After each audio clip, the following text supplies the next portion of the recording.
63 Gs. That's the force Christopher Bell's body absorbed when his car slammed the wall at Michigan.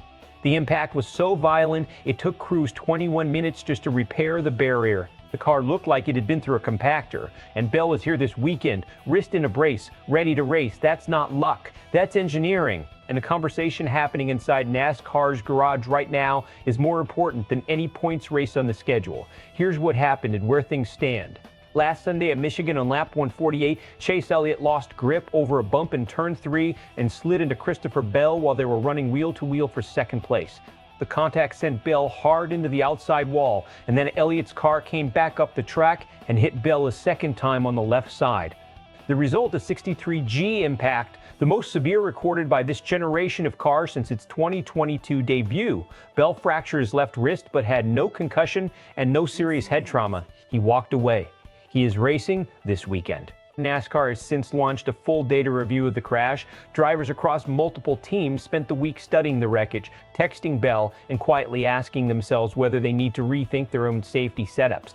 To understand why this crash rattled the garage even as it produced a relatively positive outcome, you have to understand what 63 Gs actually means in human terms. For reference, fighter pilots can black out at sustained forces above 9G. A serious car accident on a public road might register 30 to 40 G. Bell absorbed more than 60 in a split second and walked into the infield care center under his own power. The next-gen car, which debuted in 2022, was designed with crumple philosophy baked into the structure. The frame is intentionally built to deform and absorb energy rather than transfer it to the driver. William Byron noted that the front clip breaking apart isn't a flaw, it's the plan working exactly as designed.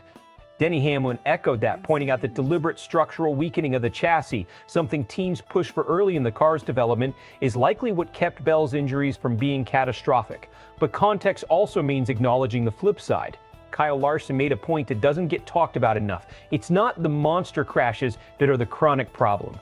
It's the medium-sized repetitive hits that accumulate over a season and, over time, do real damage to drivers' bodies. The car was engineered to handle the extreme. The middle ground still has room to improve. And for Chase Elliott, who caused the incident, this week was genuinely difficult. He reached out to Bell multiple times. Bell's response was measured and respectful. There's no animosity, but Elliott still has to process that his loss of control put a teammate and competitor in a situation that could have ended much differently.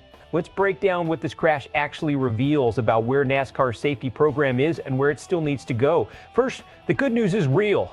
The data coming out of Michigan is, by most measures, a validation of years of safety investment.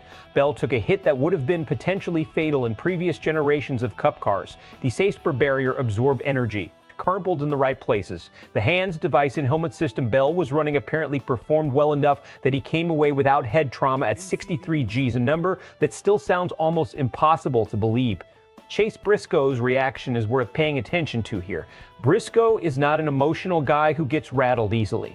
When he says he walked through the JGR facility, looked at what was left of that car, and started texting Bell to figure out if he needs to upgrade his own safety equipment, that tells you something. These drivers are competitive professionals. They don't panic, but they do calculate. And Briscoe recalibrating his own risk assessment after seeing that wreck is a signal that even among the most experienced people in the sport, this crash forced a conversation. Eric Jones adds another layer. Jones went through NASCAR's post-crash analytics process after his Talladega incident and has a clear-eyed view of what happens next. The data collection, the review, the recommendations. It's a methodical process that takes time. That's appropriate. You don't rush engineering conclusions from a 63G impact. The area that deserves more scrutiny, though, is the secondary hit. Bell's primary wall contact was severe, but Elliott's car coming back across and striking the left side of Bell's car added a second impact variable that complicates the analysis. The car's energy management was built around direct impacts. What happens structurally when there are two distinct force vectors in rapid succession? That's a question NASCAR's engineers will be working through, and the answer could shape how the car evolves. Here's the honest bottom line: the system worked, but it worked and it's finished are two very different statements. The team that designed this car never claimed perfection, and the best thing that can come out of a terrifying crash with a positive outcome is the discipline to treat it as a learning event anyway. The public reaction to this crash split into a few distinct camps. and the tension between them is worth unpacking. A segment of fans and social media commentators zeroed in on the cracked frame, treating it as a sign that something failed. William Byron addressed that directly and firmly. The frame is supposed to crack. That's not a malfunction. That's the entire point of crumple engineering. The energy has to go somewhere. Better the structure than the driver. On the other side, you had a wave of genuine relief and appreciation for how far the sport has come. Older NASCAR fans, people watched Dale Earnhardt Sr. fatal crash in 2001 or lived through the era when wall impacts regularly ended careers or lives were vocal about the contrast. The conversation that followed Bell's crash was almost entirely about recovery timelines and safety improvements. That shift in tone represents real progress. The Elliott angle drew some criticism online, which is understandable but a little misplaced. Racing incidents happen. Elliott lost grip on a bump.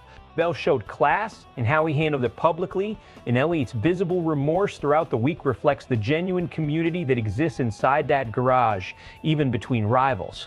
Media coverage was largely positive on the safety story, though some outlets raised Larson's point about mid-level impacts as the next frontier, and that's a fair thread to pull on. Best case, NASCAR's post-crash analysis from Michigan produces actionable data that leads to specific improvements, either in the car's structural design, in barrier technology, or in driver equipment recommendations. Bell races through his wrist injury, competes for wins the rest of the season, and this crash becomes a case study that makes the sport measurably safer over the next 2 years. The process works exactly as intended. Something terrifying happens, the data gets collected, and the sport gets better because of it. Worst case, the review identifies areas for improvement, but the pace of implementation lags. Mid-season changes to car specs are logistically complicated, politically contested, and expensive for teams. The secondary impact question that Larson raised, those medium-force, high-frequency hits, doesn't get the same urgent attention as the headline-grabbing 63G crash. And somewhere later this season, a driver takes a more ordinary hit and pays a price that better understood engineering might have prevented. The gap between those two outcomes is not technology, it's urgency. NASCAR has the data. The question is what they do with it and how fast. Christopher Bell walked away from 63Gs with a broken wrist. In any previous era of this sport, that sentence does not end that way. That's progress, real measurable, life-saving progress. But Kyle Larson said something this week that I haven't been able to stop thinking about. It's not the massive crashes. It's the medium ones, the ones that happen 10 times a season and don't make SportsCenter, that are quietly doing damage nobody is tracking closely enough. So here's the question I want you to answer. Is NASCAR moving fast enough on driver safety, or does it take a near tragedy every few years to actually push things forward? Drop your take below. This is a debate worth having, and I want to hear where you stand. And if this kind of breakdown is what you come here for, subscribe. We do this every week.